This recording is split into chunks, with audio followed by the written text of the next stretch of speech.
Everybody, welcome to 360 Church at Shattuck Cinemas. Thanks for being here today. We appreciate it. All of us have come to this room today with some things in common. One of those is our knowledge of the disaster that has just befallen the Philippines. Some of us know people there, we have family connections there, but all of us are very concerned with the terrible tragedy that has struck that nation. Today, you'll have the opportunity to do something about that, not in this room, unless you do it on your phone, but we will place a contribution link on our church's Facebook page today that will give you the opportunity to help the people in the Philippines directly with a financial contribution to an organization called Convoy of Hope, which is the world's premier disaster relief group. It's also the group that Stephen Colbert is raising money for to donate to the Philippines. So if you're a Colbert fan, I don't know, give it twice as much or something. But that link will be out there today on Facebook. And let's step up and help out. There's a lot of people out there really hurting because they don't have simple things like food and water and sanitation and just the things that you need to just live. And we got to do something about that. So we'll give you that opportunity today. If you've already helped out, thank you so much. If you haven't had a chance, we'll try to put that in your hands. Is anybody here from the South? Anybody grew up in the South? I don't know why I asked that, because with these lights I can't actually see whether you raised your hands or not, but I'll assume a few people did.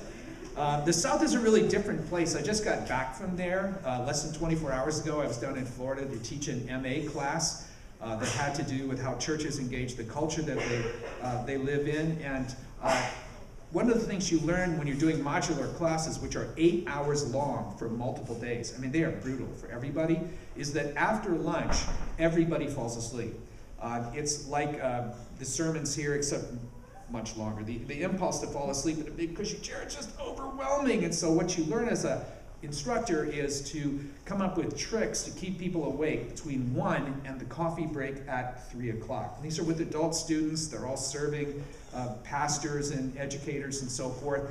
And so on the second day of the class, thought, well, I'll show a video after lunch, and this will help keep everybody tuned in, because after lunch, you are in functional diabetes. You're in carbohydrate shock, and your whole system is going into shutdown. And so I showed a video that is one put together by a friend of mine a few years ago, and it is the video that Jan and I have taken all over the country to raise the financial support that would bring us to Berkeley. And so I bring up the video, and the music rises in the background. I think it's a Red Hot Chili Peppers song, for which I'm probably going to prison for copyright violation, and it's flooding out there. We're watching the video, and this first scene is Janet and me. We're walking around the corner by the Pete's Coffee up by the Hotel Claremont. Do you know that one? Have you ever been there? It's really nice. It's by Rick and Ann's. And so we're coming around the corner, and we get closer and closer and closer. It's quite dramatic. Drawing up to the camera, and just as we get up to the camera, one of the students right on the front row, seeing my wife on the screen, blurts out, "Man, she's beautiful," in front of 17 people. And I'm thinking two things. One is, so true. There are 2 lucky dogs at my house. One of them is Ricky, and the other one's me. And the other thing I'm thinking is, it is so amazing what you will blurt out unexpectedly when you're confronted with the right situation. There's just stuff in you that you don't find out until you're in a situation that catches you unawares, without the ability to crank up all your social defenses, you know, the stuff that makes you look cool in front of people, and you miss that, your shields are down, and boom, you say something like that in front of a whole room full of people. There's a man in the Bible who has this experience 2,800 years ago. He's a Jewish prophet named Jonah. And for Jonah, life is good. He is a professional prophet, we learn in the Old Testament book of 2 Kings, who serves the northern half of a divided nation of Israel. And we don't know an awful lot about him, except that he grew up in a town very near Nazareth, where Jesus would grow up 8 centuries later. And his prophetic ministry was known for one thing. You know, the kings of the Old Testament hated to see the prophets coming because they were so depressing. They're like Debbie Downer. They were Mr. Gloom and Doom. They were always showing up saying things like, you're in sin, you're committing idolatry and adultery and violence and murder, you're marginalizing the poor, and God has seen this, and he's going to bring thunder and lightning down on you and destroy the whole nation and carry you off, and blah, da, da, da, da. It was so negative. Jonah is the only prophet in town who shows up with a positive word. The northern kingdom's been dominated by the Assyrian Empire for many years. And then due to some internal struggles in Assyria, the empire's influence recedes, and the northern kingdom takes advantage of that softening of their rule and expands militarily. It takes on a whole bunch of new territory. Suddenly, the colony has become the colonizer. It's not the last time we would see that in world history. And what makes Jonah's career happen is he knows from the Lord that that's going to happen in advance. He goes to the king and announces it, and it happens. This checks the box over whether or not you can predict the future. And with him being able to predict the future, life is good, because his contemporaries are totally negative. Amos is running around the northern kingdom saying, we're in sin, we're going to be carried off into exile. And Hosea is running around saying, that's right, and it's going to be the Assyrians who do it. And Jonah's the only guy who says, hey, we're not so bad. Why, in fact, we're so good. We're going to take on all this new territory, and we're going to be the conquerors ourselves instead of being the conquered. So life is good. His father's name, Amittai, means truth. That makes him the son of truth. Man, you're talking about a brand here. That goes on the business card and the website. He is doing well. And then God shows up in his life. And the wheels come off. And the result of that encounter, the clash between God and his prophet, is recorded in the book of Jonah, which is just 4 little chapters squeezed in between Obadiah and Malachi, or Micah rather. It's 12 of the minor prophets, we call them, because their books are relatively short by biblical standards, and Jonah's jammed right in there in the middle. This month, our series has been called Big Ideas from Small Books, which these minor prophets are. These minor prophets, the shorter prophetic books, are the nanotechnology of the Old Testament. They are really little, but they are mighty. There are tremendous, powerful truths contained in them, despite the brevity of their appearance. Now, we talked about Esther last week and not being pulled to the bottom of the pool by the killer whale, not being sucked into a system, but having life outside a system that allows you to be God's agent inside it. Today, we'll look for some nanotechnology inside of Jonah. It can be a dreadful thing when the Lord shows up, because, life is good for this man. And then when the God on whose behalf he's prophesying shows up, he gives him this message. He says, look, what I want you to do is I want you to give up your prophetic practice here in the northern kingdom, and I want you to go to the city of Nineveh, which is in northern Iraq. And I want you to prophesy against them, because the evil that they do has come up before me. The image is almost like a stench that's roiled up to heaven, and God has smelled this and said, bah, they've got to go. Jonah, and go tell them. As soon as the prophet receives this commission, he files his letter of resignation from the prophetic office. And he does so for really good reasons. For one thing, Nineveh is too far away. It's 550 miles at least. You have to walk for more than a month to get there. That's terrible. The second reason is, politically, these are the people who have oppressed us for decades. Why should I go and give them the opportunity to repent? And the third reason is religious, which is, we're God's chosen people. These are not only Gentiles, they are idol-worshiping Gentiles. They are polytheistic idol-worshiping Gentiles. Nothing could have been more offensive to him. And so he simply refuses to do it. You know, when you turn your back on the purposes of God in your life, your reasons always seem so excellent. You'll never have better reasons in your mind than when you're resisting what God's trying to do. That couldn't possibly be true. And the way he files his letter of resignation is he physically flees from the task. He walks to Joppa, which is the port city on the eastern Mediterranean that services Jerusalem.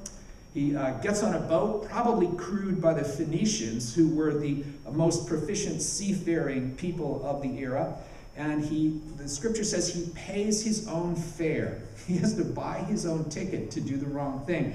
Now, he heads for a place called Tarshish, which we don't really know exactly where it is with any certainty, but what we do know this: Nineveh is to the east and Tarshish is to the west, and so he is fleeing by going the opposite direction. He's in the boat, they're sailing along, he's sleeping down in the hold, and God decides to communicate with the prophet a second time by, the original language means hurling a storm into the Mediterranean Sea, which is threatening to break the boat up. And when you can sink a boat crewed by the Phoenicians, that's a terrific storm, because they are the gold standard in ancient seamanship. And so the ship is rolling back and forth, and the crew is in a state of absolute panic. In fact, they're in such a state of panic that these Gentile sailors gather together on the deck, and they start a prayer meeting, praying to all their gods, A to Z, soup to nuts. They're covering all the gods out there. The cat god and the bird god. They're covering all the gods, the bug gods. They're crying out to any god that's got a name. And it's not working. The storm is not subsiding. And so one ancient manuscript adds that the crew hears the prophet snoring down in the hold. And so the captain goes down and wakes him up and says, listen, we're all going to die. The storm is about to sink the ship. We've tried all the other gods. Maybe you've got a god. You could try and he could save us. And so they bring him up on deck. And the storm is rolling back and forth. And so they're all still crying out. And they press the prophet, what God do you represent? And he says, well, I'm the God of the Hebrews, Jehovah, the creator of the sea and the land. And the crew goes, not him. He's the Moses in the Red Sea God. That's the David and Goliath guy. Oh, man, we're doomed. What are we going to do? How could we possibly get any kind of deliverance from the storm that is going to drown us in the Mediterranean Sea? And so they decide that the thing to do is to cast lots to find out whose fault it is that this has all befallen them, because Jonah has told them that he is fleeing from the presence of the Lord. And so they cast lots, which probably means they drew a marked stone out of a jar, the idea being that whoever drew that is the person responsible for the storm. This is a very common practice in the ancient world, especially for assigning blame when the evidence was only circumstantial. And Jonah draws the lot. And so he says, it's me. I know it is. It's me. I'm fleeing from the presence of God. I brought this whole thing. This storm, this isn't really a storm. This is the Lord waterboarding me, trying to get me to do the right thing. And so listen, this is what I want you to do. I want you to throw me overboard. I'll give it up. I'll take one for the team. Throw me overboard. And the captain and the sailors say, no, we're not going to do that. Man the oars! And so they jump on the oars, and the ancient language means that the oars were digging into the sea as if shovels were digging into the dirt. They were bending their backs to it. They were giving everything that they could do to save the prophet of God. These polytheistic, idol-worshipping, Gentile Phoenician sailors are digging into the ocean to save God's prophet. Sometimes the world around us is a lot more our friend than our enemy. And it doesn't work. So they have another little prayer meeting. And the prayer goes something like this. Oh Lord, please don't let us all perish because of the sin of this man. Here he is! And they throw him into the ocean. And Jonah, life is good Jonah, son of truth Jonah, Mr. Sunshine, positive prophetic news Jonah, ends up floating face down in the Mediterranean like Jason Bourne in the survival suit with the light blinking on his shoulder. And from the deep, a shape slowly moves towards the surface, back and forth, back and forth, back and forth. Huge jaws open. There's a quiet sucking sound. The jaws close, and the giant shape turns and slowly heads back for the depths from whence it came. The ancient world doesn't draw a distinction between fish and mammals for sea creatures, and the original language of the text gives us no clue what this creature was, except to say that when you want to eat a prophet, you need something really big. It was a gigantic sea creature of some kind, sent by the Lord not to kill the prophet, but to save him from drowning. Deep within the belly of the beast, suddenly the prophet becomes a poet. It's amazing what comes out of you under pressure. And he begins in his heart to compose a psalm, we would call it if it were in another book, a psalm that takes the form of a Hebrew elegy, a series of couplets, which begins with a declaration of God's saving power and continues into a second portion, which is mostly about the imagery of sea and storm and drowning and so forth. He talks about the waves coming over me, and the deep is engulfing me, and even the seaweed is wrapped around my head in this deep, stinky belly of whatever this thing is, and the bars of the deep are coming over me, and I'm about to perish, but I will cry out to the Lord, and the Lord is my salvation. The prophet, now poet, holds this in his heart for 3 days. And then suddenly, there's a crack of daylight. And from deep below, a rumbling sound. A sudden convulsion. Through the air, splash into the shallow water. Roll, roll, roll, roll, and crunch into the sand. The positive prophet, the light of the northern kingdom, the man with a real future in the religion business, has been reduced to fish puke. The word of the Lord comes back to Jonah again, and he says, get up, wash the puke out of your robes, go to Nineveh, and give them the message that I have for them. And so he walks the month to get to the city.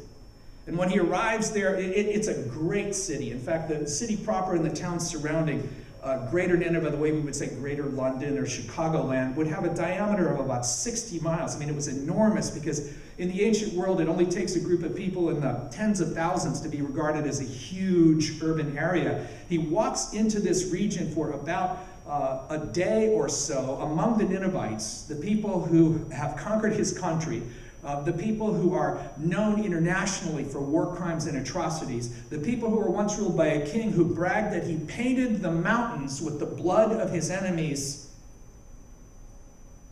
and delivers these 8 words. Yet 40 days, and Nineveh shall be overthrown. Thank you very much. Good to be here. He has walked for a month to say 8 words. He's been swallowed by a fish for 8 words. He's been almost drowned several times for just 8 words. He's saying these words knowing that if they don't believe him, they will torture him until he dies. If they do believe him, that there's the danger that they'll repent and be saved when they don't deserve it. Yet 40 days, and Nineveh will be overthrown. Well, we're done here. Nice to meet you all. Great to be in Nineveh today. I'm about to head back to the northern kingdom, resume my... Wait, what? No, wait. What do you mean you believe me? You're not capable of that. You're like the worst people ever. There's no way you can believe me that you're going to be overthrown in 40 days. You're the most powerful international superpower on the face of the earth. You are the most vicious, violent, militaristic group of people that's ever lived in history. What do you mean you believe me that you're going to... No! Stop repenting! Don't do that! What do you mean there's sackcloth and ashes? The king believes me and he's ordering you to worship my God and pray. He's got sackcloth on the cows? You've got to be kidding me. Even the animals are... No, don't do it. I know it's going to happen. The Lord sees not their words, but their changed behavior. He loves it. He loves changed behavior. And he says, yeah, this is the real thing. This is genuine. I'm going to forgive you, going to restore you. The people in the city start to worship God, become devoted to Him. The only one unconvinced is the prophet himself. His story tells us he is angry. And so he talks to God and says, I knew you were going to do this. You're full of grace and mercy. You relent when people confess and repent. I knew you were going to pull this trick on me. These people are so deserving. I hate them so much. They're so deserving of being destroyed. They have destroyed so many other groups. They have practiced genocide from one end of the known world to the other end of the known world. They have slaughtered my own people at the gates of the capital city of my country. They have done everything imaginable and more in the name of evil. They worship all these idols of wood and stone and all of these other things, and then they come to you with a change of heart, which is evinced by a change of behavior, and you have extended them forgiveness and reconciled yourself with them. I hate it when you do that. He is furious.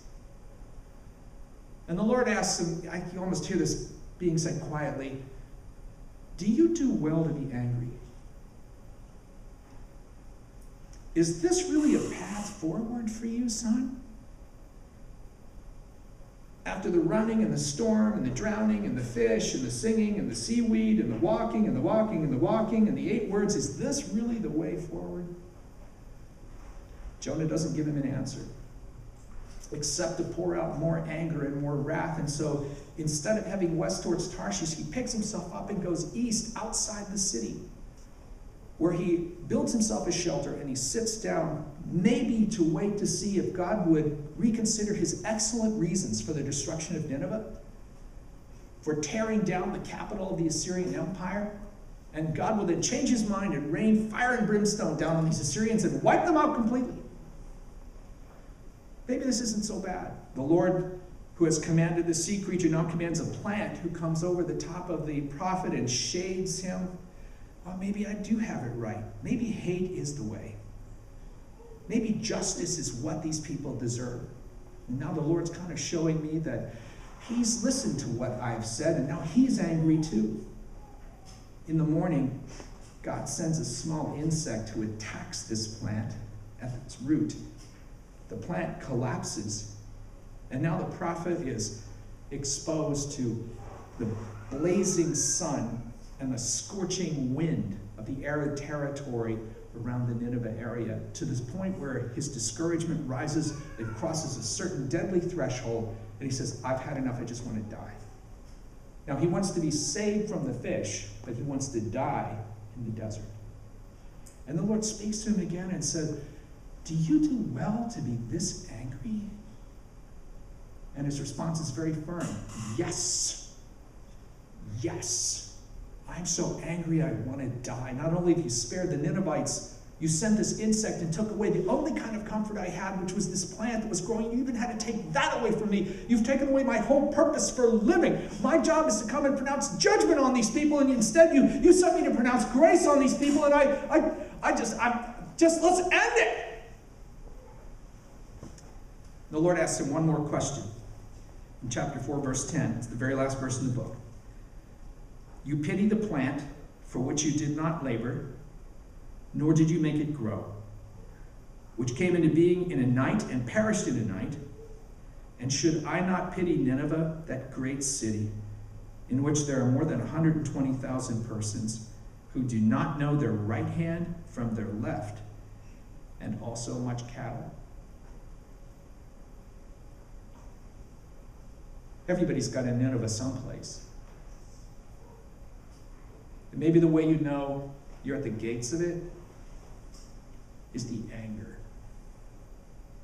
The anger. This is a book about anger. I was in Seattle about 3 weeks ago doing another class on spiritual formation. And my class involved a guest speaker who came in and spoke about a new kind of ministry form he's doing in the city called Dinner Church. This friend has created 5 different venues in Seattle's walking villages in which they, once a week, put together a really big, abundant, delicious, incredible buffet dinner. They rent a small social club that maybe seats about 100 people. They open doors, and anybody who wants to come to the dinner can come. Anybody. And so I thought, well, we've all got to see this. And so as many of my class students who were able to go, all loaded into some cars, we carpooled over to the other part of the city of Seattle and walked to this small social club, which is in a really dense urban village type of neighborhood there, and went in. And you enter a square room. There are about 7 or 8 tent-top tables around with people seated in circles around them, which ironically is exactly the format in which we started this church. Down the left side is a buffet line with stainless steel trays on tables. On the right side is a kind of a music and art area, and in the back is the kitchen. So we go back and we meet the staff, most of whom have come from a much more traditional church-based congregational ministry, and saw them cooking and getting ready this amazing ham dinner. And when I say abundance, what I mean is ham slabs like this thick and piles, and it's just unbelievable how much food they create. And so our class decided that we would be the servers for the evening. And so we lined up behind the buffet table just before the doors opened, and I was the cheesy mashed potato guy.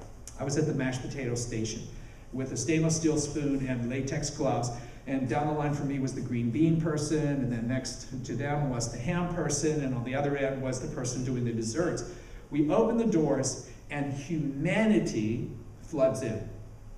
It is the homeless. It is panhandlers. It is street people. It is everybody of every description that you can name who needs a free dinner this particular night. And so they start through the line. And this is a common experience to have free food in areas where they're in need. This happens all over the world. Lots of different agencies do it. What's different about this one is on each one of these round tables, there's a little sign. And the little sign says, during the dinner, there will be a Jesus talk and the prayer. And so people are coming by me, and I feel the level of social awkwardness rising immediately. And as each person goes by me, I take my stainless steel spoon and I go plop and throw the cheesy mashed potatoes on their plate. Now they look and smell really good. So a lot of people ask, can I have some more? And so I throw that on. And I find myself not really knowing what to say. Now, if you are a scientist, I have a pretty good idea where to start with you in a conversation. If you work in industry or a corporation, I pretty much am able to start a conversation with you, mostly because I've flown a lot and I've sat beside people in all those fields. But these folks who are just pouring in off the streets, who have nothing in life, I find myself saying things like, so how's it going? And then instantly I regret that because I think, if I'm broke, I'm poor, I'm living on the sidewalk, and I stink, how good could it be? So I find myself saying things out of awkwardness, going plop, plop, plop, plop. After we get done with our serving tour, all of the people in my class go out and we sit in tables, talking to people, getting to know people. I'm next to a guy who's just lost his job, and the guy next to him has been in prison for 3 years and is now out. And I noticed that the conversations are strained and forced, and that no one is asking me anything about me. Not even my name. Because if you're living on a sheet of cardboard on the sidewalk, really, what difference does my name make? We're done with this, and in the middle of the dinner, my friend gives a Jesus talk about forgiveness from the story of the woman caught in adultery in the Gospel of John. He prays with everybody while a man on a guitar plays and sings worship music in the background, and an artist in the congregation paints on a theme related to the talk. What I'm most impressed with, though, is my friend and his wife and their staff going individually to all of these people, arms around them, hugging them, crying with them, praying with them, obviously knowing many of them on a first-name basis, and really making them feel like part of a family rather than a bunch of clients to a social agency. I go back to the class the next day, as we always do after a field visit, and we start a debrief. And I open the debrief by confessing that this is one of my Ninevehs. When I'm with these folks in large numbers, it makes me angry. And what comes up inside me is, do you know how hard I've had to work? I don't see why you couldn't be doing the same thing. I confess this to the class. So my classes are all about confession of sin. If you're not confessing your sins by Wednesday, we're not in school. I start by confessing my own. That usually takes till break time Thursday. And so this was my centerpiece for the week, though.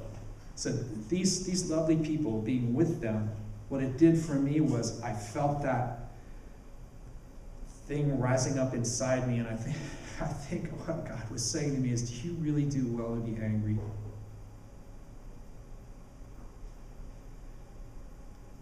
Now, I say this not because I think it's unusual, but because I think it's common. We all have groups, people, individuals that trip that off in us. Liberals, conservatives, nationalities, races, young, old. It doesn't really matter. It's probably something different for everybody in the world. But we all have that place in us. We don't know that it's there until we're confronted with the situation, and we blurt out, man, she's beautiful. Or I have to say in my class, yes, friends, this class is a experience in spiritual formation where I am going to teach you to be more like Jesus. Jesus laid in a manger. Jesus living on the open road, walking the dusty trails of Palestine. Jesus with nowhere to lay his head.